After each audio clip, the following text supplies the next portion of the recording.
Gamers don't like change, especially when you have a huge player base that have invested thousands of dollars into an extremely expensive product. Any company, therefore, that wants to change things and render that expensive product worthless, ending a legacy that's almost half a century old, should have a pretty uncomfortable time and at the very least think extremely carefully about such a decision. And this week, Warhammer players were absolutely shocked when 1 month into the new Warhammer 40k 10th edition, Games Workshop announced that a huge range of Space Marines would be ended. The axe has fallen, and Space Marines are paying the price. Or, I should say, Space Marine players, especially those who have been collecting for a while. A pretty extortionate price. Very, very high price. Space Marines are expensive, is my point. And a whole ton of iconic kits, from Assault Space Marines to Space Marine Scouts to Land Speeders to the bikes. The bikes, remember the bikes?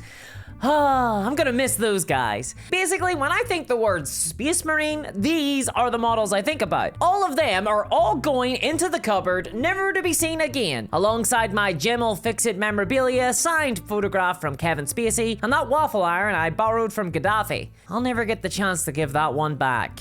Nevertheless though, Games Workshop have confirmed that Space Marines are no longer on the menu, and all those classic kits and more are no longer being made. They'll no longer be supported, and no doubt they'll soon be getting removed from pictures of old white dwarfs as surely as if they criticized Stalin's new haircut. And understandably, many players are extremely upset. People are kinda losing their minds a little, and there is much scandal and drama and arguments, and you know the drill. This is pretty understandable though. This decision has rendered a lot of Wargamers collections obsolete, which is pretty tough to stomach considering that Warhammer models are priced at more dollars per pound than silver. Honestly, that's the truth. That's a whole lot of money going to waste. Now, Games Workshop have offered a salve to players like Shalia's healing words, essentially stating that the discontinued models can now be used in future as either official proxies for other units in the Space Marine range when appropriate. So, for example, the old 90s bikes can be used to represent the newer Outriders. Never mind the fact that the base sizes are different, so you might need to rebase them. Yeah. Alternatively, though, some of the models have been moved to Legends. Legends is an opt-in list of rules covering older models that are no longer being produced, i.e.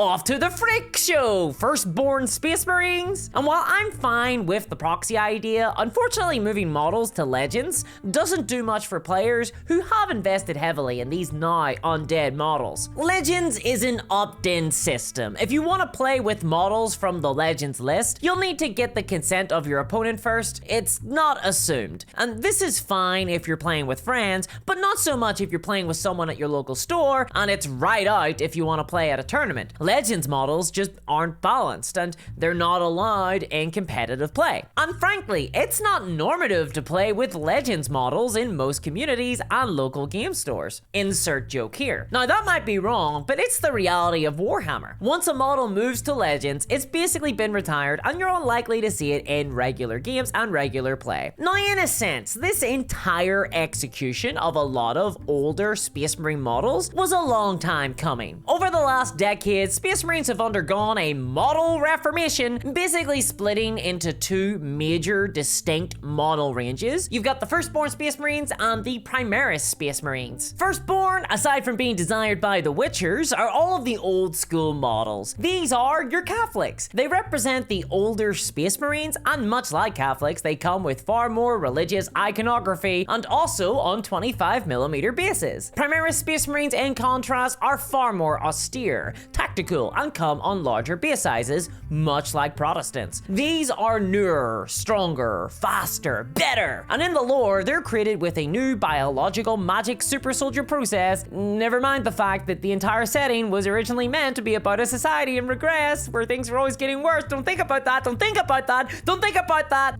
Games Workshop originally created this distinction in the Space Marine range in order to create a new true scale Space Marine model range. But rather than simply release new Space Marine replacement models and say to everybody, hey, we did true scale Space Marines, I'm sure you're excited about that, they instead decided to make them better in-game and in the lore in order to guarantee sales. That's the Games Workshop way.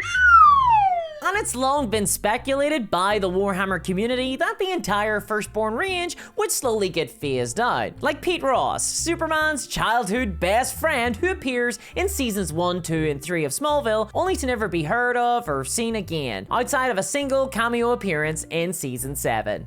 Wasn't a great episode. Unfortunately for Firstborn fans, however, this latest announcement seems to be the final nail in the coffin for Firstborn. The Pete Ross chart seems to be holding true. On the one hand, this was kind of necessary. Space Marines are by far the most popular miniature range from Games Workshop. They have a huge player base, and Games Workshop is extremely concerned with maximizing revenue. I mean, why else would they charge roughly twice as much as every single other miniature wargame manufacturer for their miniatures? Gotta be positive, discourse, gotta be positive. But as a result of this incessant greed, they've focused on making as many Space Marines as possible every single year without any real rhyme or in-game reason. This means that the Space Marine model range is extremely bloated. Thanks, Games Workshop. Positivity about that. Always positive like a battery. So to give you a little bit of an idea about the size of the disparity, here is the Dark Eldar index of units. These are everything that the Dark Eldar have available to play with since their introduction in 1999. Oh!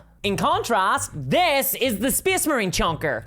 Look at this bad boy. Spot the difference? Oh, I'm sorry. We forgot about the Black Templars index cards as well. Big enough to rival the Dark Eldar in and of itself. A sub-faction. See, Space Marine units have always had to go. This is unsustainable, and I've always been incredibly outspoken on this point. In my opinion, there's just too many units. There's too goddamn many Space Marines. This is terrible for the game. It's terrible for collectors. There's just too many units filling too many niches. It's confusing. There's ivory tower design. There are right and wrong answers, and it's intimidating for new collectors. And ultimately, many of the choices inside these things do not add depth at all. They exist simply to be bought. Besides, it's far too hard to remember all the made-up Latin names for the words Space Marine Man with a Gun, Extremis Sports Catalogus. But hey, that's just my opinion, and there's a lot of community members out there who have slapped on the war paint and are ready to once again go to war on social media for Games Workshop, diligently arguing that Games Workshop had no choice but to end these ancient models in order to make way for the new. But in my opinion, this argument is bullshit. While I do think that the range is far too expansive, there's far too many units, it's far too bloated, it needs to be trimmed down, I don't think that the solution to this problem is to get rid of a bunch of iconic Space Marine models. Some of the models on the way out now are old, for sure. But if they were going to go the way of the parachute pants, Games Workshop should have made it clear at the start of the new edition, at the beginning of 10th edition, not 1 month into the new edition. Games Workshop literally just released an entire set of index cards with stats for all of these now discontinued models.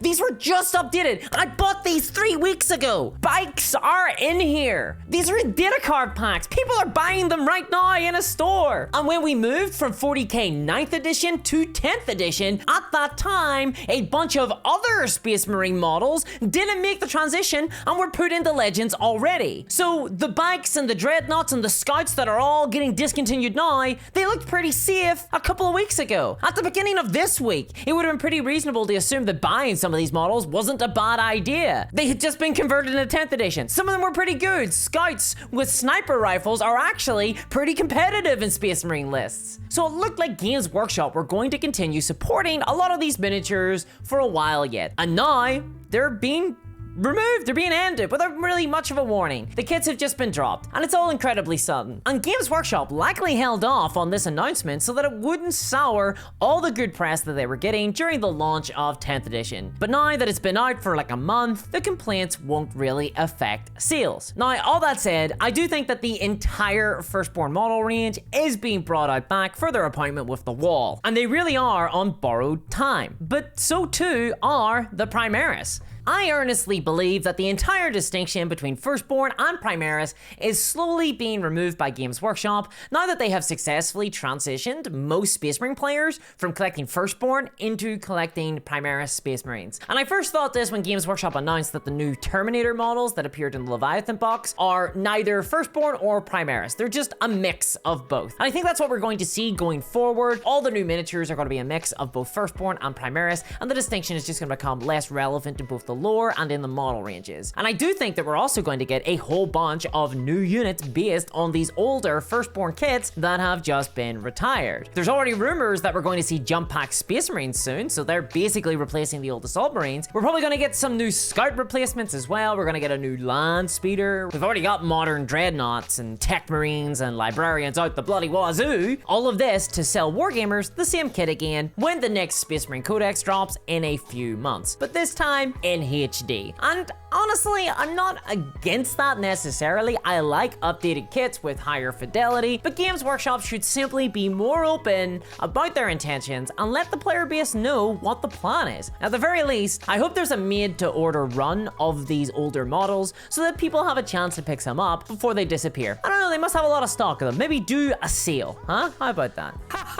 Remember, third-party stores are always on sale. But ultimately, even if the Space Marines do have a roster problem and the support for older models ain't a great solution, really the best solution would be to stop releasing new Space Marine models and instead focus on some of the other armies, because seriously, there is way too many Space Marine models and this is going to be a continual problem, a continual cycle. But GW want to make as much money as possible, so they will continue to expand the Space Marine model range because the Space Marine model range sells the best. And then in 20 years, the models that we buy today will be getting replaced by the next iteration of an even taller guy on an even taller bike, and we still won't have new fire dragons. I think the better solution would be to consolidate all of the Space Marine characters, make a single datasheet for each generic hero unit, and then let each of them choose distinctive war gear options, customized, rather than having a distinct individual datasheet for every single new lieutenant model that gets released. What else is even needed? Here we have Space Marine Captain with a gun and sword, and here we have Space Marine Captain with a sword and gun. These are two different models with two completely different data sheets.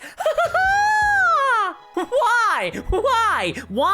Seriously, why? I'm just glad that when I recently lost that bet and had to start a whole new Space Marine army of my very own for the first time ever, that I decided not to go with Firstborn. It really looks like I dodged a bullet. And if you're interested in finding out how I homebrewed my very own chapter and painted the miniatures, then check out my video here. And if you want to support my coverage on this channel, please help me do this full time. Check out my Patreon at patreon.com/discoursminiatures. And a big thanks to all my patrons, especially Sonic Bread, Crypto Kev, Mistress Arby, Novani, and Travis Hunter. Thanks so much, guys. I'll catch y'all next time. Bye-bye.